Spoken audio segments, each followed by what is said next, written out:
I think it's really dangerous to try to answer such important questions that have confounded so many people for hundreds of years, to ask me to give you my solutions as if I had any in 30 seconds. So if you want to be specific about a question, I'll be more than happy to answer it, because I think, race is the elephant in the room in our country. And the social situation that we've all experienced is absolutely disgusting in a lot of ways. And what's really interesting is the people that jump right away to say, one is attacking the police, or the people that jump on the other side.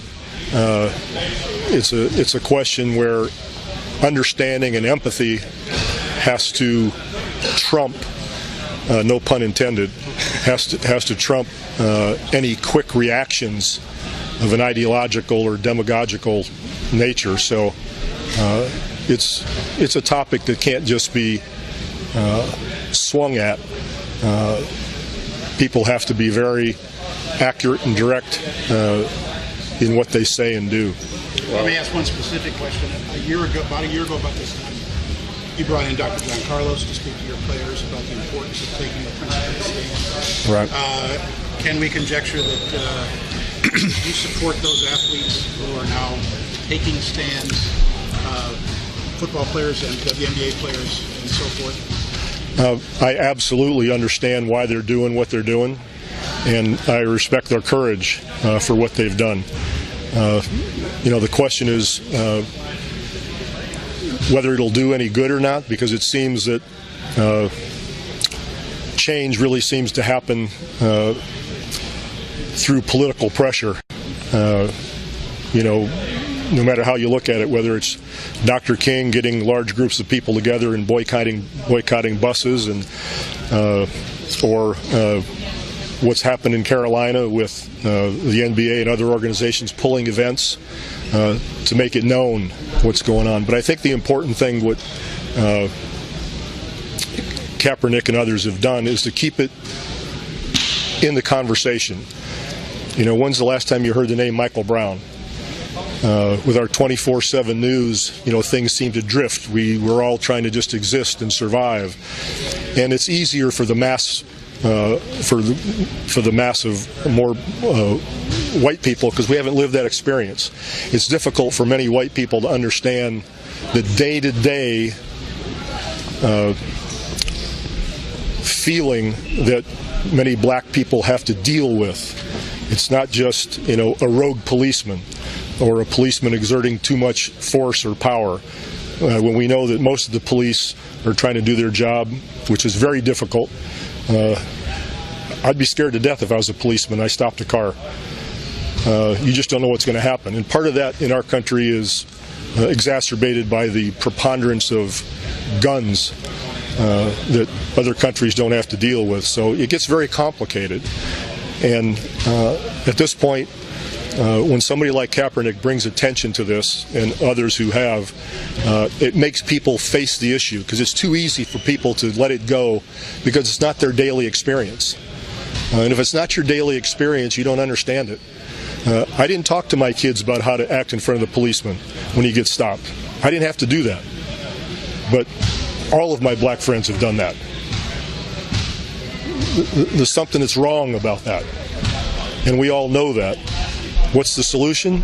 Nobody's figured it out. But for sure, the conversation has to stay fresh. It has to be continuous. It has to be persistent. And we all have a responsibility to make sure that that happens in our communities. Any of your players would like to protest? Do you plan on talking to them about it or supporting them at all? My players are engaged citizens who are fully capable of understanding, what their values are, what they think is appropriate and inappropriate, what they feel strongly about, and their whatever actions may or may not be taken are their decisions.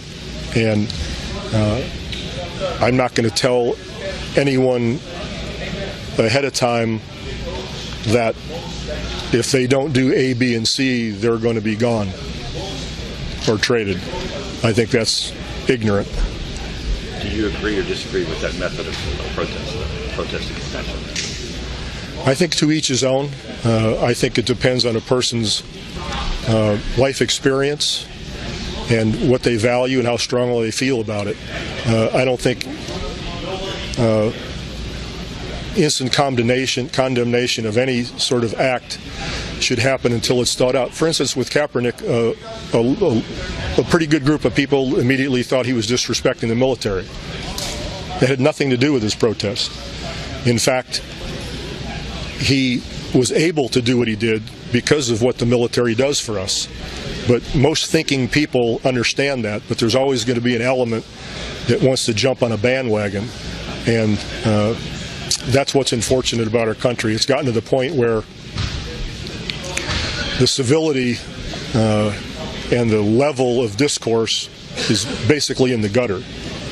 I saw a wonderful clip on the news the other day with a split screen with Al Gore and George Bush when they were debating, and President Bush was saying something, and the split screen showed Al Gore sigh and shake his head, and the commentator at the time said, "Oh, that rudeness, that's rude. That rudeness isn't going to fly." Compare that to now. It's scary.